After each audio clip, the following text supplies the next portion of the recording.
दोस्तों, दृष्टि ice and banking के यूट्यूब चैनल पर आपका पुनः स्वागत है। करंट अफेयर की जो सीरीज हमारी चल रही थी उसमें हमने अंतर्राष्ट्रीय स्तर, राष्ट्रीय स्तर और आर्थिक खबरों को देख लिया था। उसी क्रम में दोस्तों हम आगे बढ़ते हुए नियुक्तियां, खेल और विविधि खबरों को देखेंगे और इसके साथ ही जनवरी 2024 का जो हमारा करंट अफेयर है वो पूरा हो जाएगा। तो दोस्तों शुरू करते हैं। जो पहली खबर है दोस्तों वो है कि जो नैसकॉम के चेयरमैन हैं वो राजेश नंबियार नियुक्त किए गए हैं। अब नैसकॉम क्या है? नैसकॉम है national association of software and services companies.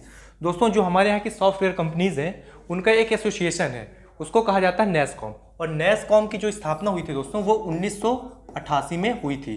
तो दोस्तों 1988 में इसकी स्थापना की गई थी और इसके वर्तमान चेयरपर्सन जो हैं वो राजेश नंबियार बनाए गए हैं। तो दोस्तों जो इससे क्वेश्चन बन सकता है उससे ये बन सकता है कि हाल ही में किसे नैसकॉम का चेयरमैन नियुक्त किया गया है? तो आंसर हो जाएगा राजेश नंबियार।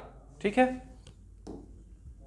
फिर दोस्तों अगली खबर की बात करें कि ट्राई की जो चेयरमैन है वो नियुक्त किए गए हैं अनिल कुमार लोहाटी। अब ट्राई क्या है? ट्राई है दोस्तों telecom regulatory authority of India. ठीक है। और इसकी जो स्थापना की गई थी वो 1997 में की गई थी। दोस्तों टेलीकॉम उद्योग से संबंधित जो भी घटनाएं होती हैं या जो भी एक नियंत्रण स्थापित किया जाता है वो ट्राई द्वारा किया जाता है और इसके जो चेयरपर्सन नियुक्त किए गए हैं वो कौन है? अनिल कुमार लोहाटी। बात करते हैं अगली खबर की। तो दोस्तों अगली खबर है कि प्रधानमंत्री राष्ट्रीय बाल पुरस्कार 2024 जो ये राष्ट्रपति द्वारा दिए गए हैं उसमें 19 बच्चों को प्रधानमंत्री राष्ट्रीय बाल पुरस्कार 2024 के लिए प्रदान किया गया है और इसमें जो मध्य प्रदेश के अवनीश तिवारी हैं इनको भी पुरस्कृत किया गया है। तो इससे संबंधित हमारा प्रश्न कौन कौन सा बन सकता है? इससे प्रश्न बन सकता है कि प्रधानमंत्री राष्ट्रीय बाल पुरस्कार 2024 के तहत कितने बच्चों को पुरस्कार प्रदान किया गया? तो इसका उत्तर हो जाएगा 19 बच्चों को। ठीक है। फिर मध्य प्रदेश से संबंधित कैसे क्वेश्चन बन सकते हैं कि हाल ही में मध्य प्रदेश के किस बच्चे को प्रधानमंत्री राष्ट्रीय बाल पुरस्कार 2024 के तहत पुरस्कृत किया गया? तो दोस्तों इसका उत्तर हो जाएगा अवनीश तिवारी और दोस्तों ये इंदौर जिले से संबंधित है। ठीक है। चलिए अगले खबर की बात करते हैं।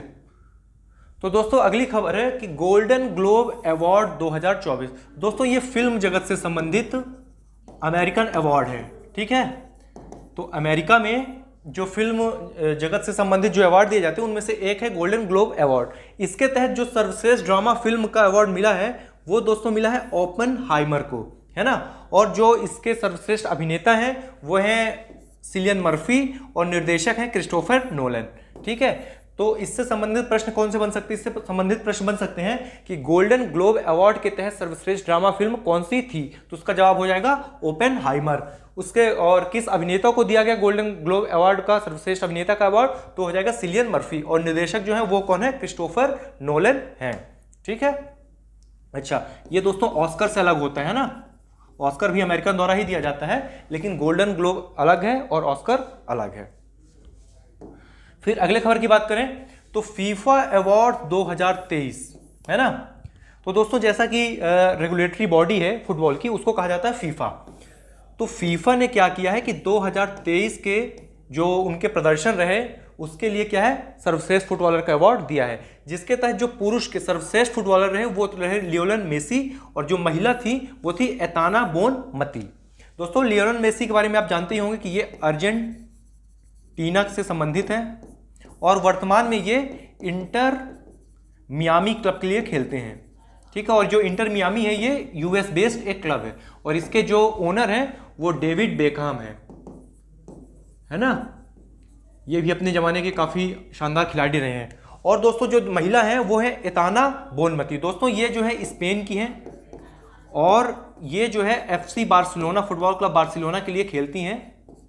ठीक है। और इनको सर्वश्रेष्ठ महिला खिलाड़ी का अवार्ड मिला गया किसके द्वारा? फीफा द्वारा। और दोस्तों जो सर्वश्रेष्ठ मैनेजर है ना, मैनेजर वो मिला पेप ग्वार्डियोला।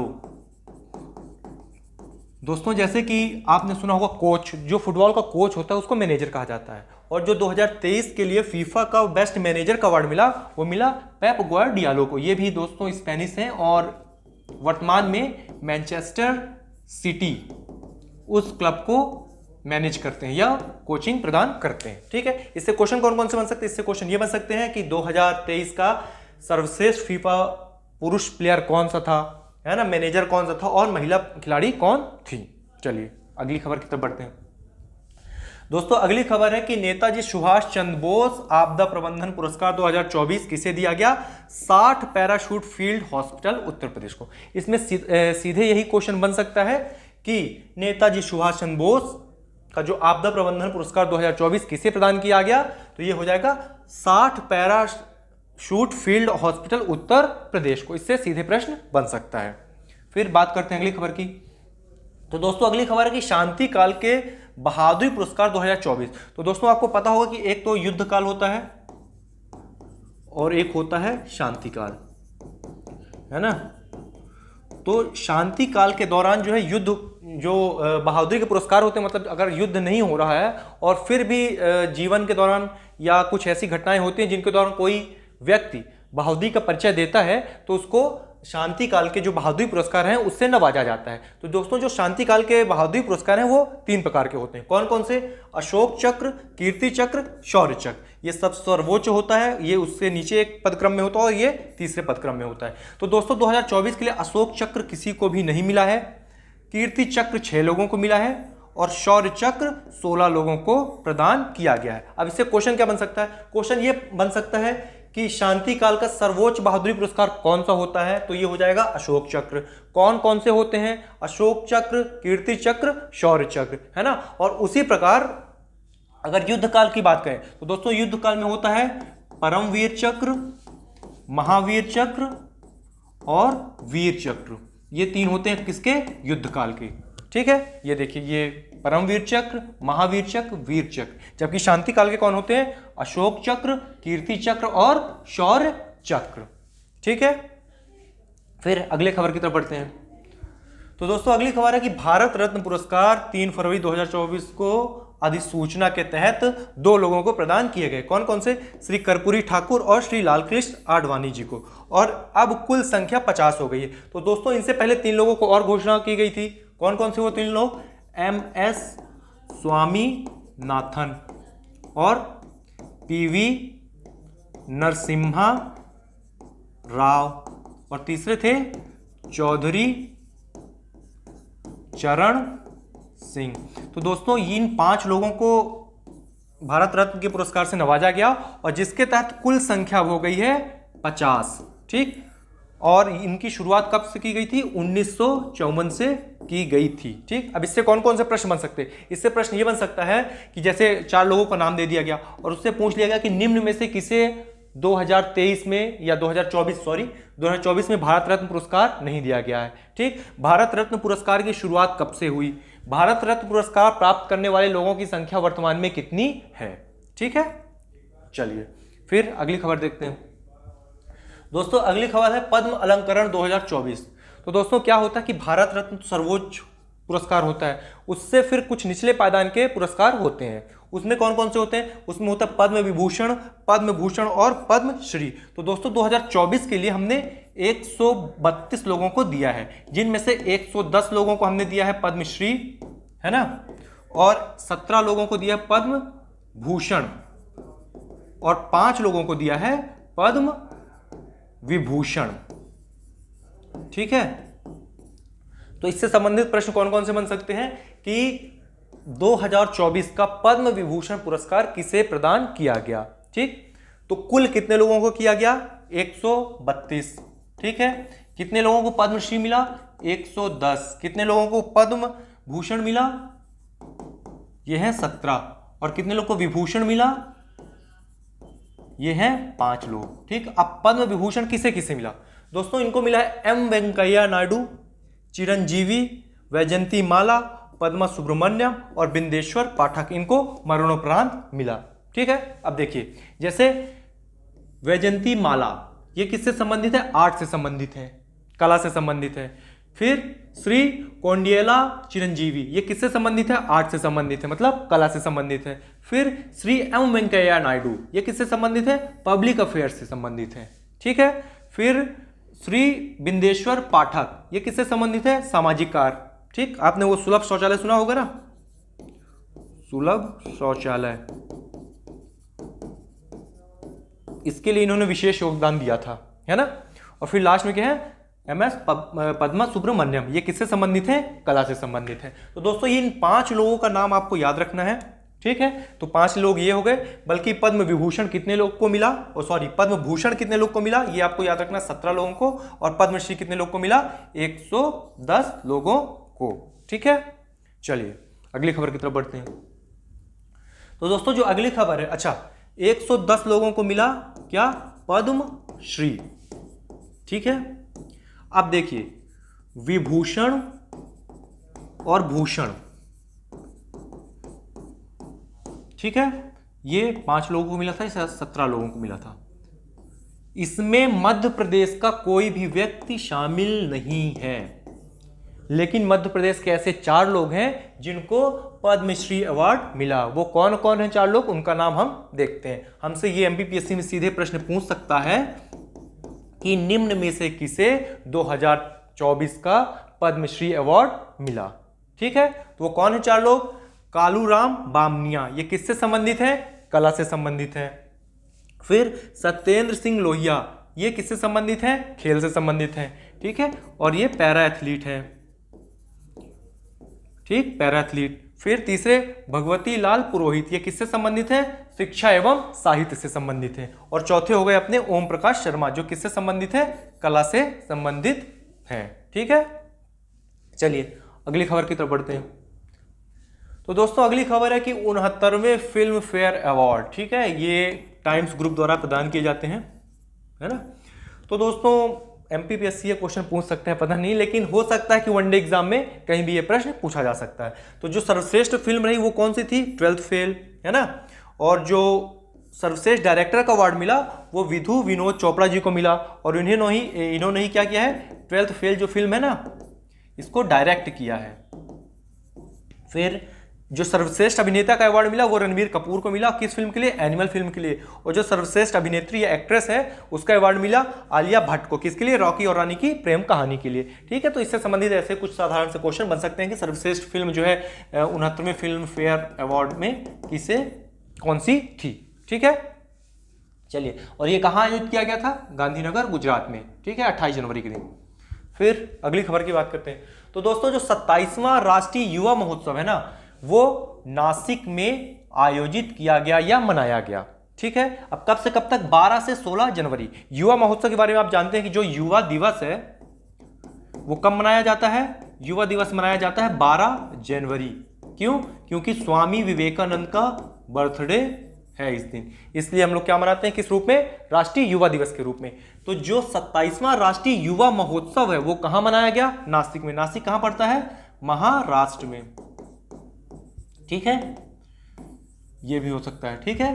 चलिए फिर अगली खबर, दिव्य कला मेला नागपुर में, ये 13वां संस्करण था, और इससे पहले 12 अन्य जगहों पर इसका आयोजन किया जा चुका है। अच्छा, ये दिव्य कला मेला क्या है दोस्तों, जो ये दिव्य कला मेला है, ये जो हमारे दिव्यांगजन होते हैं, उनके जो उत्पाद रहते हैं, उनके द्वारा जो बनाई गई कला है या कोई उत्पाद है, उसकी बिक्री के लिए दिव्य कला मेला का आयोजन किया जाता है, ठीक है। चलिए फिर अगली खबर क्या है, अगली खबर है कि बालिकाओं का पहला सैनिक स्कूल वृंदावन मथुरा में खोला गया, ठीक है। तो इससे साधारण सा क्वेश्चन बन सकता है, क्या बन सकता है कि बालिकाओं के लिए जो पहला सैनिक स्कूल है वो कहां खोला गया, कहां खोला गया, वृंदावन मथुरा, ठीक है। चलिए अगली खबर की तरफ बढ़ते हैं। तो दोस्तों जो अगली खबर है वो है युद्धाभ्यास से संबंधित। क्या होता है कि जो राष्ट्र हैं, जो देश हैं, वो आपसी समन्वय स्थापित करने के लिए अपने सैनिकों के बीच की, मान लीजिए कोई ज्वाइंट ऑपरेशन करना पड़ा तो उनके बीच अच्छा और बेहतर समन्वय रहे, उसके लिए समय समय पर युद्धाभ्यास करते रहते हैं। तो जो अभी जनवरी में 2 युद्धाभ्यास हुए, कौन कौन से हुए, पहला है साइक्लोन। साइक्लोन किसके किसके बीच हुआ, भारत व मिस्र के बीच, और कहां हुआ है, ये मिस्र के अंशास में हुआ है, ठीक। तो इससे प्रश्न कैसे बन जाएगा कि साइक्लोन जो युद्धाभ्यास है किसके किसके बीच हुआ, एक भारत और दूसरा मिस्र के बीच, और कहां हुआ है, तो ये मिस्र के अंशास में हुआ।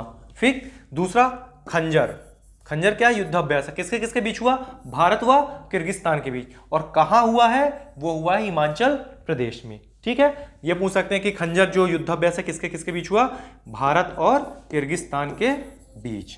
इससे यही क्वेश्चन बन सकते हैं। चलिए अगली खबर की तरफ बढ़ते हैं। तो दोस्तों जो अगली खबर है वो खेल कूद या स्पोर्ट्स से संबंधित है। तो इसमें क्या है कि मलेशिया ओपन बैडमिंटन और इंडियन ओपन बैडमिंटन की बात करते हैं। तो दोस्तों इन दोनों प्रतियोगिताओं में जो युगल उपविजेता थे, ठीक है, जो काम की बात है वो ये है कि जो युगल के उपविजेता थे वो थे सात्विक साईराज और चिराग शेट्टी। कौन कौन, सात्विक साईराज और चिराग शेट्टी। दोस्तों ये अभी खबर में इसलिए बने हुए हैं कि जो मेजर ध्यानचंद राष्ट्रीय खेल पुरस्कार है वो इन दोनों लोगों को संयुक्त रूप से दिया गया है, जिसकी शुरुआत कब से हुई थी, 1992 से, है ना। और पहला किसको मिला था, विश्वनाथ आनंद को। तो दोस्तों जो राष्ट्रीय खेल पुरस्कार मेजर ध्यानचंद राष्ट्रीय खेल पुरस्कार वो भी इनको मिला। तो इनसे संबंधित यह भी प्रश्न बन सकता है कि जो मलेशिया ओपन बैडमिंटन हुआ ना वो किसने जीता 2024 का, तो किसने जीता, सात्विक साईराज और चिराग शेट्टी ने। इंडियन ओपन में भी ये लोग उपविजेता रहे, ठीक। और जो इंडियन ओपन को जो पुरुष खिताब है वो गया शियूकी को, और जो महिला खिताब था वो ताइज्यू यिंग को गया, ठीक है। चलिए फिर अगली खबर की तरफ। दोस्तों अगली खबर है ऑस्ट्रेलिया ओपन टेनिस से, ठीक। दोस्तों आपको पता होगा टोटल कितने ग्रैंड स्लैम है, ग्रैंड स्लैम है टोटल 4। कौन कौन से, Australian open, French open, Wimbledon और यूएस ओपन, ठीक है, ये 4 होते हैं। तो दोस्तों जो साल का पहला ग्रैंड स्लैम है, ग्रैंड स्लैम किससे संबंधित है, टेनिस से, ठीक। तो जो पहला ग्रैंड स्लैम है वो कौन सा था, ऑस्ट्रेलियन ओपन, ठीक। इसके जो विजेता थे, पुरुष एकल के विजेता कौन थे, यानिक सिन्नर, ठीक। और जो महिला एकल की विजेता थी वो आर्याना सवालेंका, और ये कहां की थी दोस्तों, ये हैं बेलारूस की। और जो यानिक सिन्नर है ये कहां के हैं, ये हैं इटली के, ठीक। और इसमें जो एक खास बात रही वो ये रही कि जो पुरुष युगल है उसमें विजेता कौन कौन रहे, रोहन बोपन्ना और मैथ्यू एडबेन। और दोस्तों क्या है कि ये रोहन बोपन्ना भारत के हैं और ये 43 साल के हैं। तो इतनी उम्र में ऑस्ट्रेलियन ओपन जीतना, भले ही युगल खिताब है, वो भी बहुत बड़ी बात है। और इनसे जो हमारे प्रधानमंत्री हैं देश के, उन्होंने मुलाकात भी की थी। अब इससे प्रश्न कौन कौन से बन सकते हैं, इससे प्रश्न ये बन सकता है कि ऑस्ट्रेलियन ओपन जो है 2024 वो किसने जीता, तो किसने जीता, यानिक सिन्नर ने, ठीक। महिला खिताब किसने जीता, आर्याना सवालेंका ने जीता, ठीक है। अच्छा ये दोस्तों हार्ड कोर्ट पे खेला जाता है, ठीक है, ये क्ले पे खेला जाता है, विंबलडन ग्रास पे खेला जाता है, और ये भी हार्ड कोर्ट पे खेला जाता है, ठीक है। चलिए अगली खबर। और दोस्तों हाँ, ये जो डेनियल मेदवेदेव हैं, ये रूस के हैं, ये उपविजेता रहे, है ना।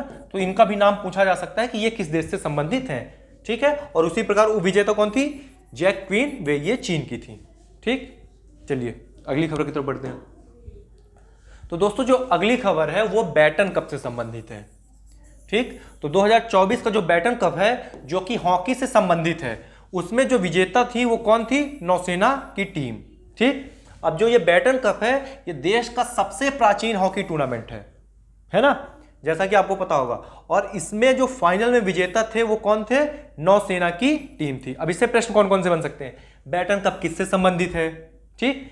हॉकी का सबसे पुराना टूर्नामेंट कौन सा है, बैटन कप है। इस साल 2024 का बैटन कप किसने जीता, नौसेना ने जीता, ठीक। अब जैसे ये हॉकी का सबसे पुराना बैटन कप हो गया, वैसे ही फुटबॉल का जो सबसे पुराना टूर्नामेंट वो कौन सा है, वो डूरंड कप है ना। ये इंडिया की बात हो रही है, और ये इंडिया का नहीं बल्कि एशिया का सबसे पुराना फुटबॉल टूर्नामेंट है। जबकि वर्ल्ड का कौन सा है, FA कप है ना, ये 1871 में शुरू हुआ था, ये ब्रिटेन में खेला जाता है, ठीक है। चलिए अगली खबर की तरफ बढ़ते हैं। तो दोस्तों अगली खबर है ICC अवार्ड्स 2023। अभी हमने चर्चा की थी फीफा अवार्ड्स की, है ना। तो फीफा फुटबॉल के लिए, तो ये ICC क्रिकेट के लिए अवार्ड देता है, ठीक है। तो ये अवार्ड किसे किसे मिला, क्रिकेटर ऑफ द ईयर का अवार्ड मिला पैट कमिंग्स को। और ये पैट कमिंग्स कहाँ के हैं, ऑस्ट्रेलिया के हैं, और ये रहे पैट कमिंग्स, ठीक है। याद होगा आपको, इन्होंने क्या है 19 नवंबर, कौन सा 19 नवंबर 2023, है ना। 140 करोड़ लोग कैसे भूल पाओगे, इंडिया हार गई थी, है ना। चलो ठीक है, मैं भी नहीं याद करना चाहता।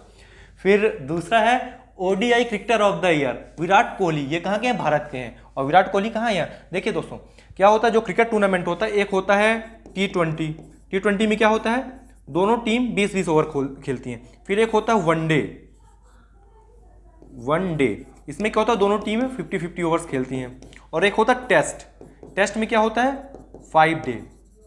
तो दोस्तों ODI cricketer of the year मतलब ओवरऑल जिसने साल भर क्रिकेट में सर्वश्रेष्ठ प्रदर्शन किया हो। ODI cricketer of the year मतलब जिसने वनडे फॉर्मेट में सबसे अच्छा प्रदर्शन साल भर किया हो। तो कौन थे? वो विराट कोहली थे। फिर तीसरा T20 cricketer of the year, Suraj नहीं, ये सूर्य कुमार यादव है। ठीक है, सूर्य कुमार यादव, ये कहाँ के हैं? भारत के हैं। और ये रहे सूर्य कुमार यादव। फिर test cricketer of the year Usman Khawaja, ये भारत के नहीं है, ये है ऑस्ट्रेलिया के। और ये कहाँ है? ये देखिए। ठीक है, और emerging player of the year कौन है? रचिन रविंद्र। ठीक है, रचिन रविंद्र, ये इंडियन नाम जरूर है लेकिन ये इंडिया के नहीं है, ये है न्यूजीलैंड के। ठीक है, associate cricketer of the year Bas de Leede, ये नीदरलैंड के हैं। दोस्तों इनकी फोटो नहीं है ना। और जो लास्ट है महिला cricketer of the year Natalie skewer Brunt, और ये है इंग्लैंड की। ठीक, क्वेश्चन सीधे ऐसे बन सकते हैं, क्रिकेटर ऑफ द ईयर कौन रहा, ODI cricketer of the year कौन था, T20 cricketer of the year कौन सा था, है ना, test cricketer of the year कौन था, इमर्जिंग प्लेयर कौन था, या महिला क्रिकेटर ऑफ द ईयर कौन थी। ठीक है, चलिए तो दोस्तों यहां पे हमारा क्या होता है कि जनवरी 2024 का जो करंट अफेयर है वो समाप्त होता है। इन सूचनाओं के आधार पर हम परीक्षा में आने वाले प्रश्नों का समाधान कर सकते हैं। दोस्तों अगले क्रम में हम देखेंगे कुछ अगले महीने की खबरों। तब तक के लिए धन्यवाद।